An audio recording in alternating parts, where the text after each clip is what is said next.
We know how this is going to end. Donald Trump is going to surrender in his trade war and declare victory. Did you know a victory lap can boom like fireworks even when the scoreboard stays locked on 0? Trump's tariff barrage crackled across headlines, yet every spark lit foreign skylines, not Detroit's. Washington swore the duties would hammer, steal into job security, but 7 partners quietly forged golden bypasses, rerouting railways, redrawing shipping lanes, and fattening their ledgers while ours wait in customs. If watching those digits flip matters, tap like now and subscribe before the next flip hits your paycheck. Keep an eye on Nation 5. It rewrites the rulebook with a single currency swap. And ask yourself, if the flag still flies but the invoices no longer carry our name, is the celebration really ours? The first crack in the tariff armor came from the factory floors Washington cast as villains. When the new duties landed, Shenzhen's robotic lines simply pivoted. Bolts once headed for Detroit morphed into battery cells bound for Dubai. Hot. Steels slated for Midwestern frames poured into BYD sedans, rolling out 30% faster than last year. Dawn at Shanghai's Yangshan port tells the story. Tower cranes hover like silent herons above a sea of containers, but the boxes, stamped. USA sit stacked and dusty.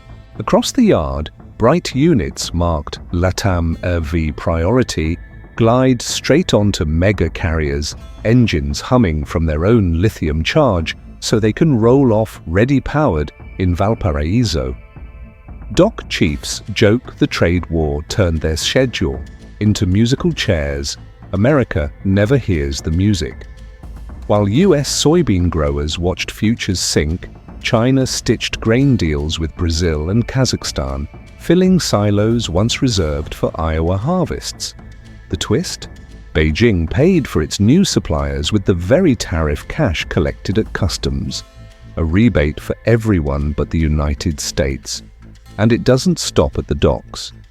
Guangzhou's metals exchange now clears cobalt contracts in digital yuan, insulating battery chains from dollar shocks. Traders call it lightning insurance because a single tweet from Washington can no longer fry their margins. Chinese EV exports have leapfrogged America's, topping 1.3 million units this quarter, while Midwestern plants idle for parts that now sail east. Trump vowed tariffs would pull factories home. Instead, they built China a springboard. Protection was the promise. Propulsion became the outcome. When the goalposts move while you're spiking the ball, can you still call it a touchdown? Meanwhile, just north of the Rust Belt border, the neighbor we used to call reliable picked up a mirror and turned it into a weapon.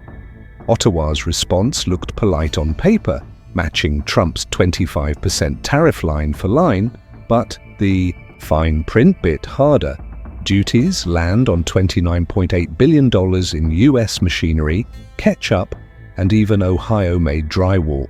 The first shock wasn't the customs bill, it was the silence when Cross Lake truckers hit the Peace Bridge and found inspection bays dark, officers ordered to verify every bolt.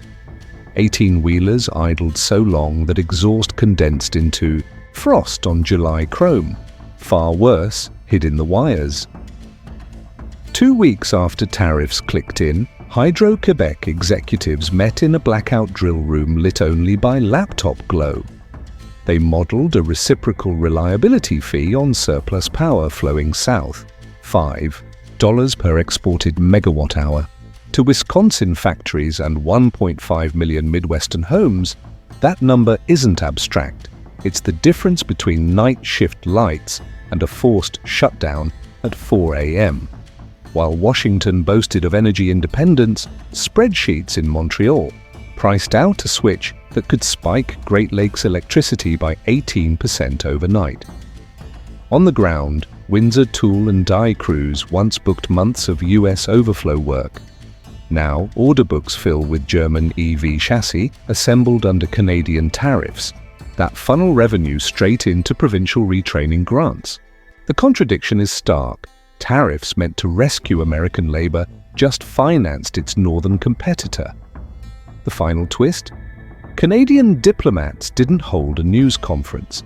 They mailed a one-page notice quoting Ben Franklin's warning about sparks and fires. Washington never replied, maybe because by the time the envelope arrived, the lights on Capitol Hill flickered under Canada's hand hovering near the breaker. When your closest ally becomes your quiet supplier and your silent switchkeeper, how long before sovereignty runs on a rented grid? Drive I-35 past San Antonio and you notice the train horns fade. The boxcars are still moving, but their destinations have flipped. Mexico saw America's tariff wall and built an exit ramp that loops east to the Pacific. Within 90 days, port authorities at Lázaro Cárdenas rewrote berth schedules. Ships once bound for Long Beach now load Asian electronics, Brazilian beef, and, yes, Midwestern corn rerouted through duty-free corridors that never touch US asphalt. Tariffs aim to reroute factories north. Instead, supply chains merely bent south like river water around a rock. Veracruz paints the picture at dawn. Stevedores in lime vests cheer as refrigerated containers of Arkansas poultry slide aboard a Japanese freighter flagged for Yokohama. No US port stamp required. Farther inland, Kansas grain elevators creak half empty. Rail operators blame paperwork delays. But the real delay is strategic. Mexican customs clears the same cargo in 48 hours, Hong Kong in 72, while Los Angeles stacks it behind a tariff audit queue that stretches into next quarter. Mexico's pivot isn't just logistics, it's law. A fast-tracked Pacific Partnership Protocol slashes import duties on semiconductor equipment from Taiwan to zero if final assembly stays in Sonora's tech corridor. Taiwanese executives signed before the ink on Trump's latest tariff. Order dried. The headline flashed in Mexico City, Tariff Puerta Abierta. Silicon that once landed in San Jose now takes a sun-baked detour, and with it, thousands of design jobs. The irony echoes along the Rio Grande. America fortified the bridge. Mexico built a tunnel lined with export tax holidays for every rail car. Bypassing LA, a local diner in Dodge City loses a breakfast crowd. The deal promised leverage, yet leverage, like water, finds the lowest route. If the tracks still start in the Midwest but the profits end in Manila, whose train are we really fueling? The news broke quietly. One Reuters flash at 2 a.m., but by sunrise, bourbon barrels in Kentucky already felt the tremor.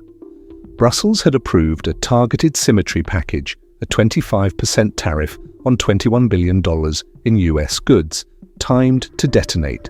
The moment Washington's next duty round cleared the Federal Register. To American eyes, it looked like mimicry. To Europe, it was chess. Inside Volkswagen's Wolfsburg complex, shift leads gathered under a metal map that tracks export lanes in neon. Overnight, the American strand dimmed, replaced by a bright new arc toward Shenzhen and Doha. Engineers wheeled, fresh EV frames onto the line, destination Asia, not Atlanta, while a projection counted seconds saved by skipping US customs. Same steel, new road, one supervisor murmured. Out on the Rhine, barges once filled with Missouri soy now haul Danish wind turbine blades downstream to Rotterdam. Contract riders stipulate that if the US raises tariffs again, shipment priority must bypass any American-flagged feeder vessels. Protection was meant to lock imports out. Europe turned it into a lock-in clause against buying. Then came the soft kill shot, a whisper across Brussels finance desks that, should auto levies hit 50%, the EU will unleash its trade bazooka. Retaliation on ballot-sensitive goods, Tennessee whiskey, Carolina pork, Wisconsin cranberries. lobbyists raced to Capitol Hill holding district impact sheets that read like casualty lists, yet Berlin never held a triumphal press conference. Instead, officials posted a single line of Goethe, "He who moves not with time will be removed by time." By evening, that quote trended in Louisville more than in Leipzig. Tariffs aimed to buy American time. Europe sold that time at a premium back to America's competitors. If the wall you raise becomes the ruler others measure you by, who really drew the line? While tweets about steel and soy ricocheted through DC, Riyadh scripted a quieter revolution, one denominated in red gold yuan. The kingdom's energy ministry invited select traders to a night session under low amber lights. Phones were sealed, pens banned. On the table lay a pilot contract. 3 million barrels priced not in dollars but in China's currency, cleared through Shanghai's oil bourse and settled in 24 hours. No flags, no anthem, just the soft click of keyboard switching. Default currency settings. At dawn, Ras Tainura's loading arms arced over a supertanker, newly rechristened Eastern Horizon.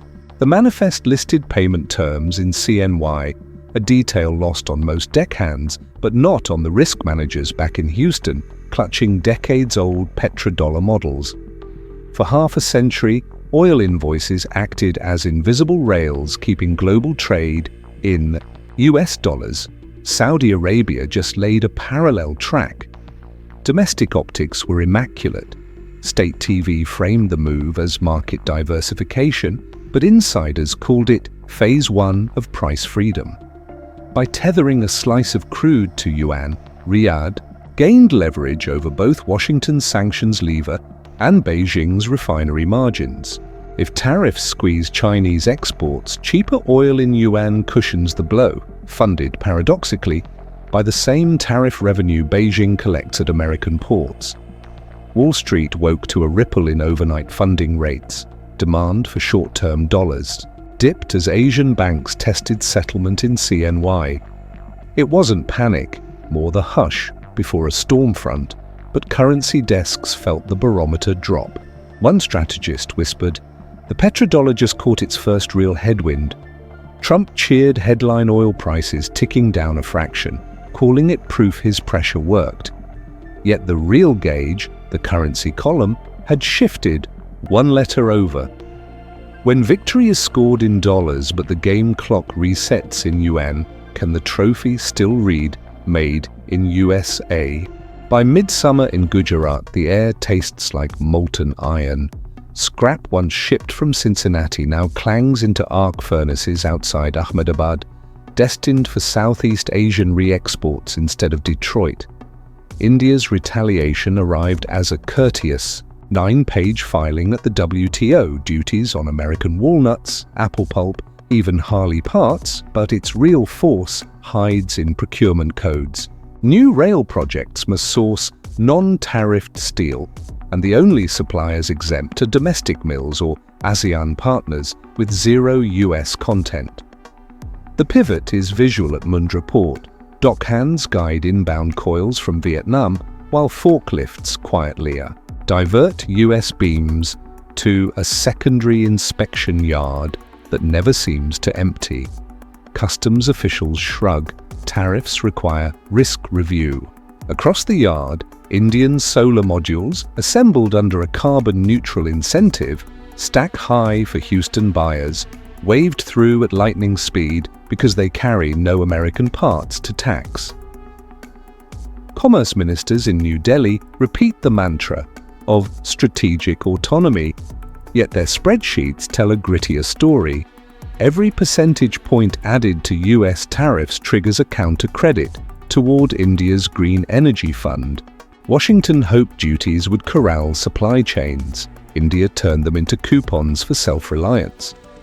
When the paperwork meant to protect American steel ends up underwriting someone else's, who is really forging the future? Dawn mist drifts above the Tapajos as soy barges push upriver, holds heavy with a harvest once booked for Memphis processors. Now their invoices settle in China's digital yuan, thanks to a 157 billion real swap between Brasilia and Beijing. No alarms, no ribbon cutting, just a background hum in the trading pits where dollar demand slackens like a receding tide. In Mato Grosso, farmers celebrate tariff turmoil the way miners cheer a new vein. US-China friction spiked orders, and Beijing's pre-funded credit line pays before the grain leaves the silo. Local banks, flush with yuan, offer low-interest loans for new combine harvesters, branded conspicuously non-American. Meanwhile, rail crews extend the north-south corridor toward an Atlantic superport, designed to bypass Gulf Coast bottlenecks altogether. The ripple reaches Iowa, where empty hopper cars sit waiting for contracts that never clear. Tariffs sought to redirect Chinese buying back to US fields. Brazil handed China a permanent fast lane through the rainforest. Protectionism promised to corner the market. Instead, it drew a map around the fence. If soy still feeds the world, but the check no longer clears in dollars, whose lunch are we really packing? 7 nations didn't storm America's gates. They slipped the hinges and installed new doors. China repurposed tariffs into launch pads. Canada gripped the power switch. Mexico bent rail lines south. Europe struck with surgical levies. Saudi Arabia rewrote oil's price tag. India forged autonomy from scrap. Brazil harvested dollar-free soy. One pattern emerges: realignment, not rebellion. Trade walls were meant to echo like victory drums, yet the sound that endures is the soft click of supply chains locking into fresh grooves. A tariff can bar a shipment, but it can't bar ingenuity or gravity forever. If alliances are built on shared advantage, what happens when the advantage simply migrates? And when the invoices stop arriving with stars and stripes in the corner, will anyone notice the flag still flying over an empty inbox?